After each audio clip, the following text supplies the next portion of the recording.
and get your views on this permission structure. Snapped in 2020. It feels strategic, and I wonder how you hear it. 100%. When I saw this, I said, this is smart. This is Joe Biden saying, hey, look, maybe you voted for this guy in 2016, maybe you voted for him in 2020, but you have new information now, right? You have new information since then. You didn't know when you voted for him the second time that he was going to incite an insurrection. You didn't know that he was going to deny the election results and try to overturn them. You didn't know he said he was going to be a dictator, right? You want to welcome people into saying, look, I have new information now, and so I have permission to change my mind. But I also just want to say one of the things that Joe Biden's doing here that I'm so glad to see, I heard some murmurs from Democrats that was sort of like, oh, should Joe Biden call him a convict? Should he go after him for these things? And I was just sitting there saying, if this was reversed, if this was Republicans making this choice, they would go hammer and tong at their opponent who'd been convicted of a crime. Of course, you've got to go on offense. You've got to change the trajectory of this race. You got to make this a referendum on Trump. And so this is getting somewhere. I am glad to see that it feels like they found their footing on offense, because that is where they need to live for this campaign. Yeah, I often wish that the only piece of the Republican Party that could sort of live on in this Democratic coalition is that fight piece, you know. And I heard it in Adrian today. I didn't necessarily hear it yesterday. We had a person from the campaign on, but it's this: what would the other side do? They would be talking about it 24/7. It doesn't make it right, but there are ways that the Biden agenda is doing all the things they talked about. You know, the economy is improving, and Biden's focused on it like a laser. Our allies we do have their back. We are standing by Ukraine. The Republicans are literally playing footsie with Russia and Putin and hosting Orban. I mean, the substance is all there, but if you don't grab these opportunities to get on offense and throw the political punches, they are gone. And I wonder what are you guys doing with this moment? I saw some news of some billboards. Yes. Well, look, here's what we're doing. We want to make sure that the convict stuff sticks. And so we have our two-time Trump voters, or our former Trump voters. They are our messengers at Republican voters against Trump. And so we've put billboards up with the faces of a lot of these former Trump voters out there saying, I voted for Trump before, but I'm not going to vote for a convicted felon, because that's a message that we want to drive home. And look, I heard the guest prior talking about how Biden is the right messenger for this. But let me just tell you about offense.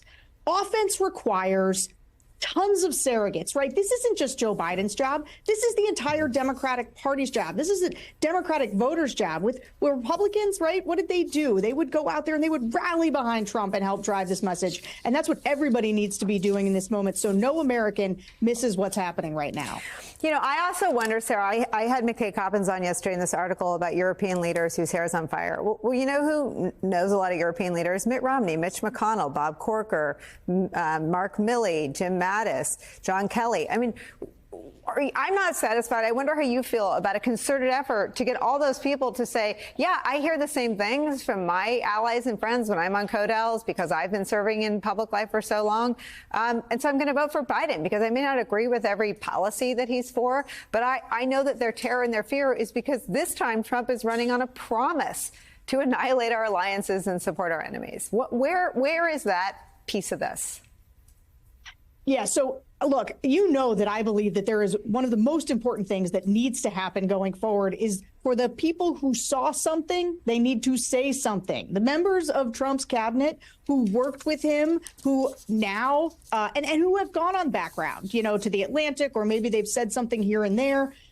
They have a responsibility and a duty to this country. And look, I think Mitt Romney is a wonderful person. I think he has been one of the most stand-up people, in the Republican Party this entire time. But he does understand the threat that Trump poses, just as these generals do and these people who worked with Trump.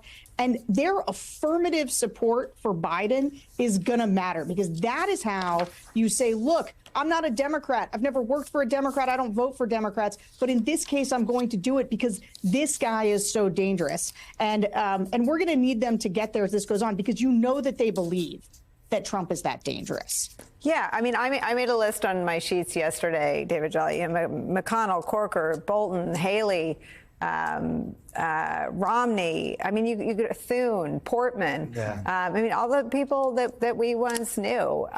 And what has come out in 8 years of covering the Trump story isn't that they didn't see him exactly as I did and you did and you did. It's that they were political cowards. Maybe something worse, but we'll go with that for today. Mattis, Milley, and Kelly have a different, I think, set of barriers. They have some really deeply held views about the military's role in election. They don't think generals should tell people who to vote for, but that's not what Sarah's talking about. It's this thing we asked of the American people after 9/11. If you see something, say something. They saw everything. I mean, what would your approach be for the Biden campaign to get these people to make this argument to the country, to their sort of stakeholder groups? Listen, the partisan distrust and mistrust is deep. And I think one of the reasons you see caution from the Biden campaign is because they've been constantly let down by Republicans who refuse to make the ultimate act of patriotism, which is to cross the Rubicon and say, yes, I'll vote for Joe Biden. A lot of these political actors, military leaders, former senior staff, whomever they are, feel comfort in having expressed opposition to Donald Trump, but it terrifies them for some reason to say they'll vote for Joe Biden. But that's why? Look, I think it's okay to pass personal judgment on people in this moment because it is an act of patriotism that they're unwilling to make. And I think the reason it's so important, and as Sarah speaks to, surrogates, Joe Biden has an incredibly difficult task this cycle. First and foremost, because he must remain presidential. Even those comments last night, there is a line he can't cross. Now, as president, he has a duty to remind the American people of a couple of things. First, Donald Trump's a criminal. I like the word felon, but that's just the type of criminal he is. Donald Trump's now an adjudicated criminal running for the White House. Joe Biden, though, I see 3 elements that he has to always package together in his messaging. The first is he has to play offense on his own policy agenda. What he's doing for education and healthcare and infrastructure and immigration and reproductive rights and protecting people's right to vote. His agenda is most important. Then you've got to move to the fitness of Donald Trump, which is what you heard him talk about last night. Donald Trump is unfit. And that packages into the stakes. What does the future look like if Donald Trump wins or not? And the stakes is where Mitt Romney and Mattis and McConnell and others have failed to rally around that seminal moment, which is the stakes are too high to suggest that there really isn't a good choice in November. There is a good choice. That good choice is Joe Biden. Yeah, I think that well, I'd say 2 things. I've messaged for candidates. It's impossible to get a candidate to carry 3 messages anywhere, right? They don't remember it between backstage and the podium. Right. So I don't know that that's a great idea. And this isn't a Joe Biden point for any candidate, but campaign themes. But I think there is an appetite in the Democratic coalition, which delivered him a resounding victory in 2020, for a relentlessly blunt conversation about Donald Trump. He is running as a wannabe dictator. He is running against the press. He is running against the rule of law. He is running against American democracy. Yeah. And this is where I think Joe Biden, as president, can talk about that. I'm not suggesting he doesn't, right, because he actually, following the conviction, I was really curious, how are they going to handle this?